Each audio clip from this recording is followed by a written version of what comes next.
Je passe la parole à Madame Véronique Besse. Merci Monsieur le Président et merci au rapporteur pour ce travail très éclairant. Donc à l'heure du numérique et de la transition écologique, le sujet des métaux stratégiques et tout particulièrement celui des terres rares sont devenus essentiels au point d'être des leviers d'action géopolitique et de pouvoir redessiner les rapports de force internationaux. Bien entendu, nous partageons tous cette inquiétude face à notre dépendance à la production étrangère et notamment chinoise. D'abord en tant que Français, puis en tant qu'Européens, il est de notre devoir de repenser notre stratégie pour assurer notre souveraineté. Nous avons un retard à rattraper d'urgence, ça a été dit, et si nous voulons pouvoir retrouver notre indépendance. Vos propositions en faveur de l'émergence et du développement d'une filière européenne, voire française, sont donc légitimes. Comme le souligne votre rapport, cette nouvelle stratégie doit prendre en compte l'acceptabilité sociale des projets miniers et industriels. C'est sur ce sujet que je souhaiterais revenir et insister.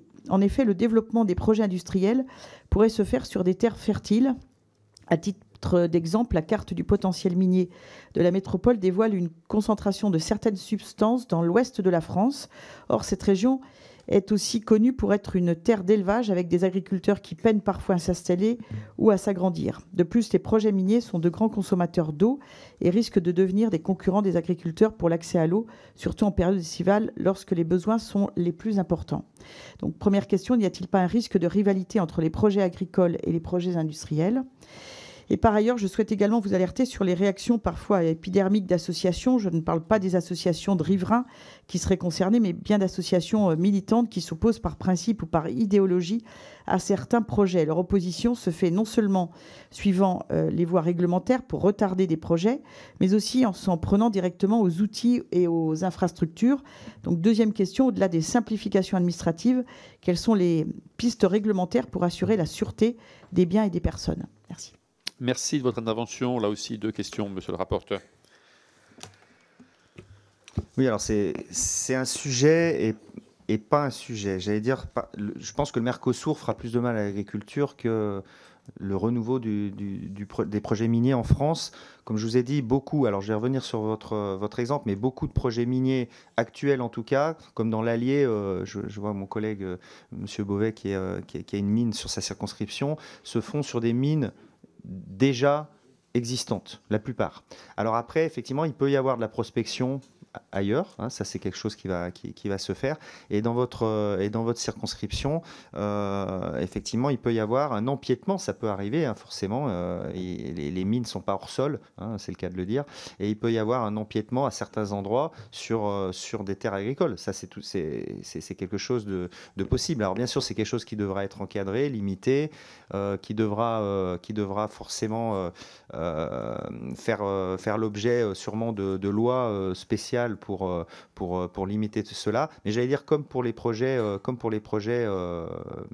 d'énergie renouvelable, hein, vous avez ce même problème, l'agrivoltaïsme, etc. Vous avez ce même problème là, de compétition entre l'étalement, par exemple, à certains endroits des panneaux solaires et des terres agricoles. Je crois que cela a été encadré d'une certaine façon. Les mines actuelles, la plupart des mines actuelles seront souterraines. Déjà, ça résout aussi un problème.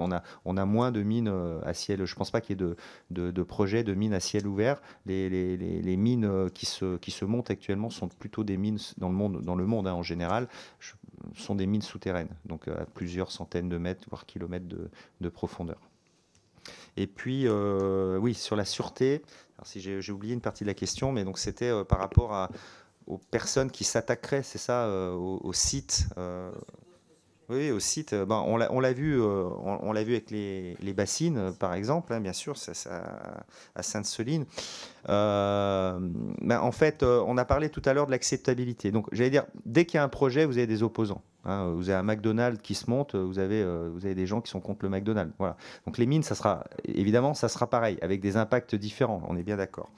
Mais en fait, vous avez une partie de la population locale qui va être informés par des procédures qui sont prises en compte. Vous avez aussi maintenant l'après-mine qui est pris en compte dans les lois qui sont actuelles. C'est-à-dire qu'un industriel ne peut pas repartir et laisser un trou béant et ne plus s'occuper de sa mine et de la pollution résiduelle qui pourrait rester. Donc du coup, effectivement, c'est plutôt pour rassurer les personnes. Et puis quant aux opposants politiques, parce que vous avez des opposants politiques qui viennent parfois d'Allemagne ou d'ailleurs pour s'opposer à un projet en France, bah, ceux-là, effectivement, ils doivent être, j'allais dire, surveillés, encadrés par la loi, et s'ils commettent des actes répréhensibles, et ben, assumer leurs actes. Voilà.